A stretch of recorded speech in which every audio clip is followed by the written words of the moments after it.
ESL Readings for Global Citizens, Book 1. This audio reading is available in written form.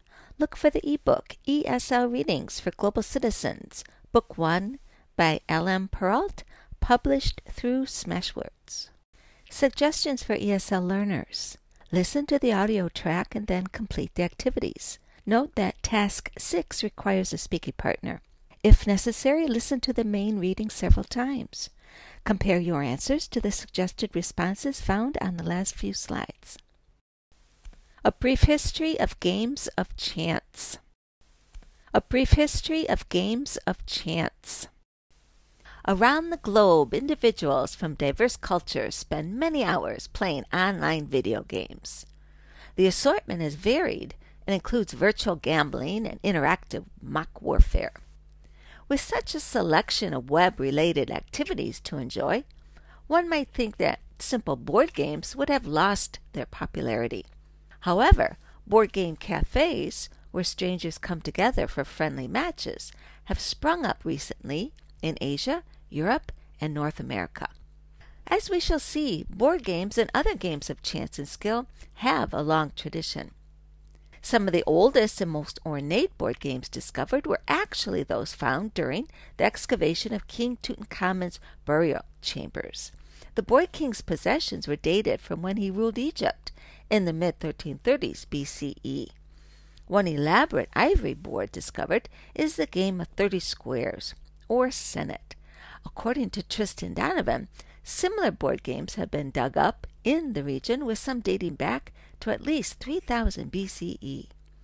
Although the playing of Senet had originated as a way of passing the time, Donovan states that it eventually became more ritualistic, with some players even imagining that a game's results measured their ultimate fate in the afterlife. Dice have typically been used along with board games for at least 5,000 years, according to Britannica.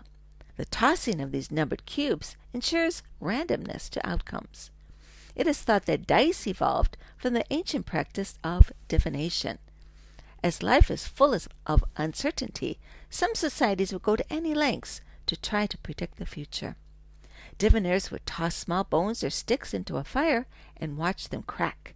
They would then interpret magic messages from the random impressions left on the burnt bone fragments. Eventually, the standardized numbered cubes that we know today replaced these. One cannot fully discuss games of chance and skill without considering card playing. It is generally accepted that a variation of what is now recognized as playing cards originated sometime before 1000 CE by the Chinese. These eventually made their way to Egypt, where face card designs were adapted to the local culture. The four main suits during this era would have been gold coins, goblets, polo sticks, and swords. Eventually, cards were brought to Europe and adapted based on local motifs. Will Roya asserts that German woodcutting, engraving, and printing techniques allowed them to produce and export high-quality decks. He credits the French for adding red-black color variations and contributing to the standardized suits still in use today.